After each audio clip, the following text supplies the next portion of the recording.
నమస్తే అండి. నా పేరు యామలయ్య. మాది గుంటూరు జిల్లా నరసరావుపేట మండలం కోటప్పకొండ దగ్గర ఉన్న పౌడిమర్రి గ్రామం. నేను పీజీ వరకు చదువుకున్నాను. తర్వాత ఒక 10 ఇయర్స్ పాటు కార్పొరేట్ జాబ్స్ చేశాను. తర్వాత నాకు ఫస్ట్ నుంచి వ్యవసాయ కుటుంబం కాబట్టి వ్యవసాయం సొంతగా చేద్దాం, ఏదన్నా డిఫరెంట్ పైర్లు ట్రై చేద్దాం అనే ఆలోచన వచ్చింది. తర్వాత ఇక ఈ యాపిల్ బేర్ పంట వేశాను. దాని తర్వాత ఈ లోపల అంతర పంటలుగా డిఫరెంట్ పంటలు ట్రై చేసి చూశాను.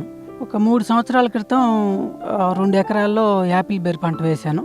అప్పుడు గవర్నమెంట్ సబ్సిడీ కూడా వచ్చేదని ఒక ఆలోచనతో చేసిన పని అది. తర్వాత సబ్సిడీ కూడా పూర్తిగా మన 30% కూడా రియలైజ్ కాలేదు. సో దాంతోపాటు మనకి ఇంకొక సపోర్ట్గా ఉంటుందని చెప్పి ఇంకో పంటని గోరు చిక్కుని సెలెక్ట్ చేసుకుని వేశాను. సో అది మాత్రం క్వింటా కాయలు తీసుకెళ్ళినా కూడా 500 కూడా చేతికి రాలా. సో అప్పుడు ఈ పూర్తిగా బాగా డిమాండ్ ఏదైతే ఉంటుందో కూరగాయ పంటలో మనకు బాగా డిమాండ్, ఎప్పుడు డిమాండ్ తగ్గని కూరగాయ ఏముంటుందో అని చెప్పి ఇంటర్నెట్లో సెర్చ్ చేయడం కానివ్వండి, కొంతమంది ఫ్రెండ్స్ని అడిగి దీని మీద రీసెర్చ్ చేసి ఆగాకర విత్తనాలు, రేరుగా దొరికే ఆగాకర విత్తనాలు సేకరించి ఒక 30 సెంట్లోనే వేశాను తొలి సంవత్సరం. ఆ తర్వాత ఆ 30 సెంట్ల నుంచే నా సొంత విత్తనం డెవలప్ చేసుకొని 2 ఎకరాలకి వేసుకోగలిగాను.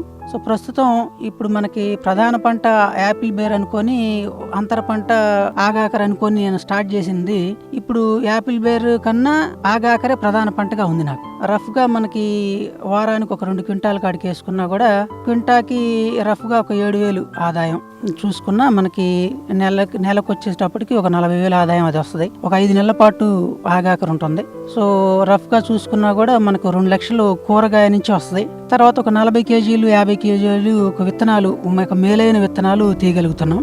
యావరేజ్ చేసుకున్నా కూడా దాంట్లో కూడా మనకి 1,50,000 1,60,000 తగ్గకుండా ఆదాయం వస్తుంది. సో 3.5 లక్షల రూపాయలు కేవలం మనకి ఆగాకర నుంచే ప్రస్తుతం పొందగలుగుతున్నా ఈ 2 సంవత్సరాల కృషి వల్ల.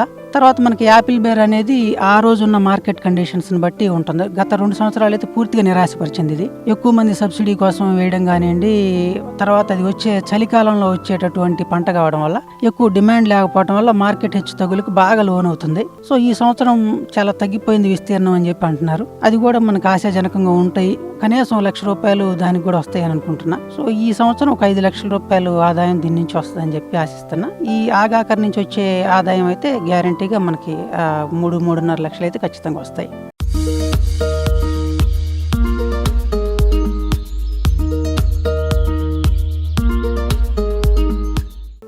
నేను వ్యవసాయంలోకి వచ్చిన మొదటి రోజు నుంచే ప్రకృతి వ్యవసాయ పద్ధతుల్లోనే చేద్దామనే డిసైడ్ అయ్యి వచ్చానండి. దీని కారణం ఏంటంటే ఈ న్యాచురల్గా వచ్చిన కాయలు కానివ్వండి, కూరగాయలు కానివ్వండి, తినే పండ్లు కానివ్వండి, వాటి రుచి కానివ్వండి, వాటి నాణ్యత చాలా డిఫరెంట్గా కనిపిస్తాయి మనకి. ఆ తిన్నప్పుడు మనం ఆ ఎక్స్పీరియన్స్ కూడా డిఫరెంట్గా ఉంటుంది. సో నేను కూడా నా పొలంలో పండించే ప్రతిదీ కూడా ఈ ప్రకృతి వ్యవసాయ పద్ధతిలోనే పండించి ఒక ఆరోగ్యకరమైన పంట ఇద్దామనేది నా ఆలోచన ఫస్ట్ నుంచి. దానికి అనుగుణంగానే నాకు చుట్టుపక్కల ఉన్న రిసోర్స్ని వాడుకొని చక్కగా ప్రకృతి వ్యవసాయ పద్ధతుల్లోనే ఇప్పుడు దాకా చేసుకుంటూ వచ్చాను. దానికి తోడు ఈ ఆగాకర అనేది కూడా మనం అడవి కాకర అంటాం.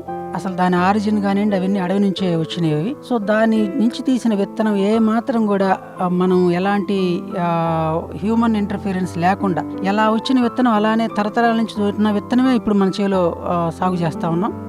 కరెక్ట్ దేశీ నాటు రకం అనమాట ఇది. సో ఇది కూడా నాకు బాగా తోడ్పడింది నేను చేసే పంట కూడా. సో ఇప్పుడు దాకా కూడా నేను ఘనజీవామృతం కానివ్వండి, ద్రవజీవామృతం, దాని కషాయాలు తయారు చేసుకోవటం, వాటి మీద డిపెండ్ అయ్యి ఇప్పుడు దాకా వ్యవసాయం చేశాను. భూమిలో ఫస్ట్ ఇచ్చే దగ్గర నుంచి కూడా అండి మనకు సుడోమోనాస్ కానివ్వండి, వ్యామ్ కానివ్వండి, దీన్ని చక్కగా ఎరువులో కలుపుకొని ఫస్టే మనకి పాదుల్లో ఇవ్వడం ద్వారా తర్వాత మనం ఎప్పుడు కూడా ప్రతి నిమిషానికి బలం ఇవ్వాలి, ఏదో చేయాలనే అవసరం లేకుండా దానంతట అదే బ్యాక్టీరియా, కావలసిన బ్యాక్టీరియా భూమిలోనే ఉండిపోవటం. అదిగాక మనకు పూర్తిగా షేడ్ అవడం, పొలం పైనుంచి డైరెక్ట్ సూర్యరశ్మి పడకపోవడం వల్ల అడుగున ఉండేటటువంటి మన వానపాములు కానివ్వండి, మనకి అవసరమైనటువంటి సూక్ష్మజీవులు మొత్తం పొలంలో ఉండి బాగా యాక్టివ్ అయ్యి మనకు చేయాల్సిన వ్యవసాయం చేసి పెడుతున్నాయి. సో అలాంటి వాతావరణం క్రియేట్ చేసుకోవడం అనేది చాలా ముఖ్యం అది. సో అదృష్టవశాత్తు నాకు అట్లా కలిసి వచ్చింది. ఇది బాగా అడవిలాగా పెరిగిపోవటం వల్ల సన్ రేస్ డైరెక్ట్గా నేలను తాకకుండా ఆ జాగ్రత్త తీసుకోండి. ఒక మల్చింగ్ పద్ధతిలో చేసినట్లే ఉంది పూర్తిగా. యాపిల్ బెర్రీ అంటే మనకి యాపిల్ ప్లస్ బెర్రీ ఈ రెండు కలిపిన ఒక గ్రాఫ్టెడ్ ప్లాంట్ అండి. ఇది ఒక గ్రాఫ్టెడ్ ప్లాంట్. కింద రూట్ స్టాక్ అంటాం, అంటే వేరు వైపు ఉన్నదాన్ని రూట్ స్టాక్ అంటాం, పైన ఉన్నదాన్ని సియాన్ అంటాం, పైన అంటుకట్టే పైన దీన్ని ఆ కొమ్మని. సో రూట్ స్టాక్ వచ్చేటప్పటికి అడుగు భాగం వచ్చేటప్పటికి మన మామూలుగా ఉండే రేగు చెట్టు మన వాతావరణ పరిస్థితులకి తగ్గట్టుగా ఉండడానికి మనకి అడుగున ఉండేది మాత్రం మన మామూలు రేగు చెట్టు, పైన ఉండేది గ్రీన్ యాపిల్ కి సంబంధించిన కొమ్మ. సో ఈ రెండింటిని అంటుకట్టి మనకి మొక్కలు సప్లై చేస్తారండి. ఇది యాపిల్ బెర్రీ అనమాట. సో మనకు ఫస్ట్ మేము వేసినప్పుడు 3 years బ్యాక్ వేసినప్పుడు ఈ గ్రాఫ్టెడ్ ప్లాంట్సే కొన్నాం డైరెక్ట్ గా. పొలంలో వేసేటప్పుడు ఏంటంటే మనకి 12x12 12 అడుగులు 12 అడుగులకి ఒక మొక్క కాడికి మనం కొలత వేసుకొని 2x2x2 2 అడుగులు వెడల్పు 2 అడుగులు పొడవు 2 అడుగులు లోతుతోటి మన గుంతలు తవ్వుకొని ఫస్ట్ ఆ మొక్కలు అట్లా నాటిచ్చేసాం ఈ 2 ఎకరాల్లో. సో ఇవి మనకి ప్రతి అక్టోబర్ నవంబర్ కాలంతో మొదలుపెట్టి మార్చి వరకు మనకి పంటనిస్తాయి ఈ మొక్కలు. తర్వాత ఈ యాపిల్ బెర్రీలో రకరకాల అంతర పంటలు ప్రయత్నం చేసిన తర్వాత నాకున్న బెస్ట్ చాయిస్ ఇది అనిపించింది. దీని మీద కాస్త రీసెర్చ్ చేశాను. సో దీని సీడు చాలా రేర్గా దొరికే సీడు భద్రాచలం అడవుల నుంచి సేకరించి ఫస్ట్ ఒక 30 సెంట్లోనే ట్రై చేశాను. ఈ చెట్ల పాదుల్లో యాపిల్ బెర్రీ పాదుల్లో వేసి ట్రై చేశాను. వీటిని ఆగాకర అని మనం పిలుస్తామండి. మన తెలంగాణ ఏరియాలో బోడ కాకర అంటాం. యాక్చువల్గా అడవి కాకర అనే దీని నుంచి మనకి మొదలయ్యి మిగిలిన కాకరతో ఆగాకర అని పిలుస్తాం. వాస్తవానికి అరుదైన కూరగాయలు ఇదొకటి ఆగాకరకాయ. దీని పోషకాలకు వచ్చేటప్పటికి చాలా పోషకాలు దీనిలో ఉన్నాయి. సో పోషక విలువలు ఔషధ గుణాలు రెండు కలగలిపినటువంటి అద్భుతమైన కూరగాయ ఈ రోజుకి కూడా ఇది. నెక్స్ట్ వచ్చేటప్పటికి ఇది మనకి ఫైబర్ తో ఎక్కువ లోడ్ చేసినటువంటి వెజిటబుల్. ఫైబర్ చాలా ఎక్కువ ఉంటుంది, వాటర్ కంటెంట్ కూడా చాలా ఎక్కువ ఉంటుంది. ప్లాంట్ ఇన్సులిన్ దీనిలో చాలా ఎక్కువ ఉంటుంది. సో డయాబెటిక్ పేషెంట్స్ కి అసలు నెంబర్ 1 గా పనిచేసే కూరగాయ ఇది. సో విటమిన్ సి చాలా ఎక్కువ ఉన్నటువంటి కూరగాయ ఇది. ఇంకా చెప్పుకుంటూ పోతే చాలా రకాలు డిఫరెంట్ రీసెర్చ్లో డిఫరెంట్ మన మిరాక్యులస్ ఇవి ఔషధ గుణాలు ఉన్నట్టుగా తెలుస్తున్నాయి ఇవి. సో ఇది సీజన్ తప్ప ఇక మనకి సీజన్ దాటిందంటే మనకి అసలు ఎంత ఖర్చు పెట్టినా కూడా మనకి రాదు. సో డిసెంబర్తో దీని సీజన్ అయిపోతుంది. కొన్ని రేర్గా ఉండే ఏరియాస్లో కొన్ని జనవరి దాకా కూడా వస్తాయని చెప్పి ఉన్నాను. బాగా చల్లటి ప్రాంతాల్లో మనకు మాత్రం ఉభయ రాష్ట్రాల్లో మన తెలుగు రాష్ట్రాల్లో డిసెంబర్ తోటి దీని పంటకాలం అయిపోతుంది.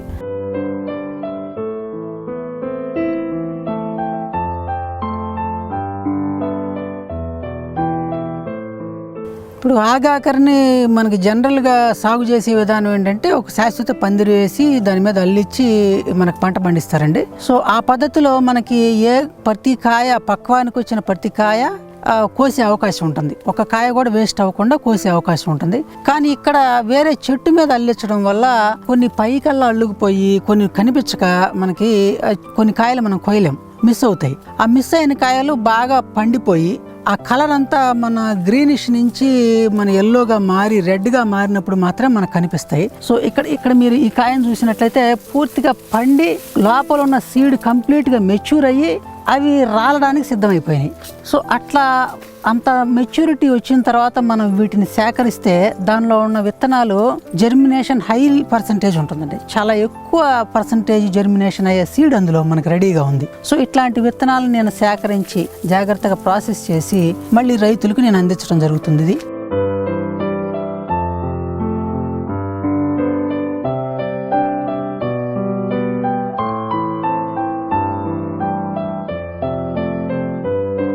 ఈ ఆగాకరకాయ పూర్తిగా మనకి చెట్టు మీదే పండి అది బ్రేక్ అయిపోయి విత్తనం బయటకు వచ్చే స్టేజ్లో మనం దీన్ని సేకరించుకొని చక్కగా ఆ విత్తనాలని మనం ప్రాసెస్ చేసుకుంటే మనకు వచ్చే ఎండ్ ప్రోడక్ట్ ఇలా ఉంటుందండి.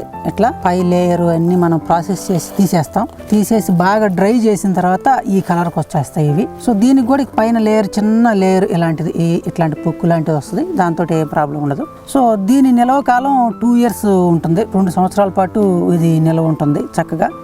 టూ ఇయర్స్ తర్వాత కూడా జర్మినేట్ అవుతుంది. మనకు సాయిల్లో ఇది సంవత్సరం పాటు నిల్వ ఉంటుంది. దానికి ఎప్పుడు అవకాశం ఇస్తే అప్పుడు మొలిచే గుణం ఉంటుంది దీనికి.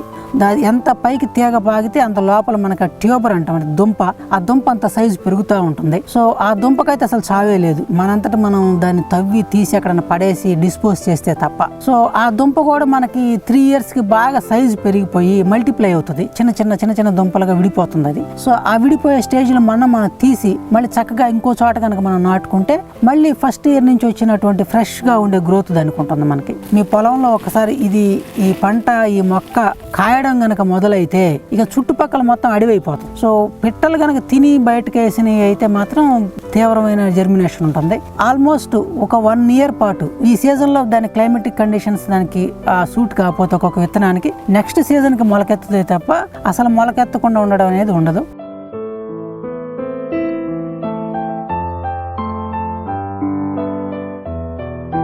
జనరల్గా మనకి ఈ తీగ జాతి మొక్కల్లో దీనికి ఉన్న ఒక రకమైన వైరుధ్యం ఎక్కడ ఇస్తుందంటే, మనకి బీర కానివ్వండి లేకపోతే ఏ తీగ జాతి కూరగాయల్లో దాని పూత వచ్చినప్పుడు మగ పూత ఆడపూత ఒక మొక్కకే వచ్చి దాని నుంచే పాలినేషన్ జరిగి వస్తుంది. సో మగ ఆడ అని డిఫరెంట్ మొక్కలు అయితే ఉండవు. కానీ ఇక్కడ మాత్రం మనకి కంప్లీట్ గా ఒక మగ మొక్క అయితే కంప్లీట్ గా మగపూత మాత్రమే ఉంటుంది.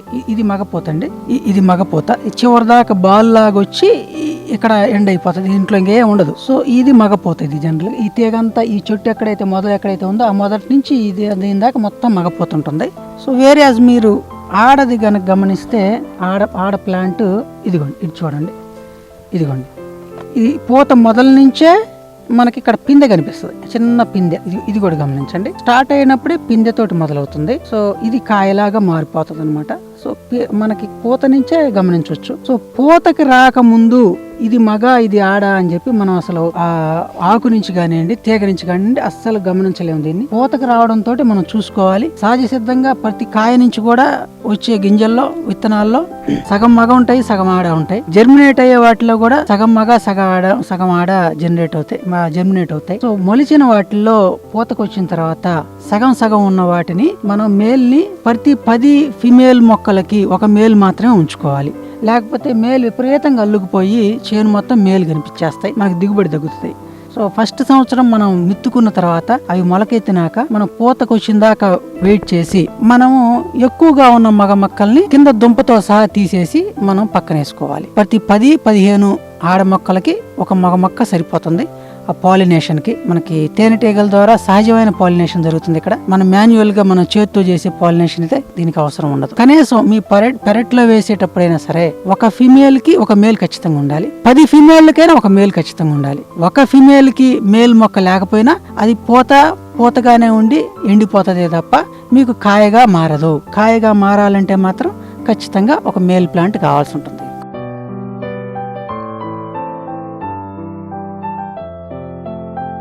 3 సంవత్సరాల క్రితం కేవలం ఒక అంతర పంటగా యాపిల్ బేర్కి ఒక సపోర్ట్ పంటగా వేసినటువంటి యాగాకర్తో నా ప్రయాణం చాలా ఎక్సైటింగ్ ఉందండి. ఫస్ట్ సంవత్సరం అయితే అసలు ఈ కాయలేంటి, పిచ్చి కాయలు, వీటిని ఎవరు కొంటారు, వీటికి డిమాండ్ ఎక్కడుంది, రేగు చేను లేదా రేగు చెట్లను పాడు చేసేస్తున్నాడు పైన అల్లిచ్చి అని చెప్పి అనుకున్నది కాస్త ఈ రోజు మంచి డిమాండ్ ఉన్న పంటగా గుంటూరు జిల్లాలో మొదటి ప్రయత్నం చేసిన ఈ ప్రయత్నం సక్సెస్ అయిందండి మన దగ్గర. సో మిగిలిన రైతు సోదరులు కూడా మనకి ఏ ఆదాయం వస్తుందో లేదో లేని గ్యారంటీ లేని పంటలు కి బదులు రీప్లేస్మెంట్ గా కొంతైనా సరే ఇట్లాంటి డిఫరెంట్ గా ఉన్న పైర్లు ఇది ఒకటే కాదండి, చాలా రకాలు ఉన్నాయి. పర్వల్ అని చెప్పి ఇంకొక పంట ఉంది. సో కొత్త వాటిని ప్రయత్నం చేసి మనకున్న మార్కెటింగ్ పద్ధతుల్లో మన తెలివితేటలతో మనకున్న ప్రచార మాధ్యమాలను ఉపయోగించుకొని లాభపడాలని చెప్పి ఆకాంక్షిస్తున్నాను.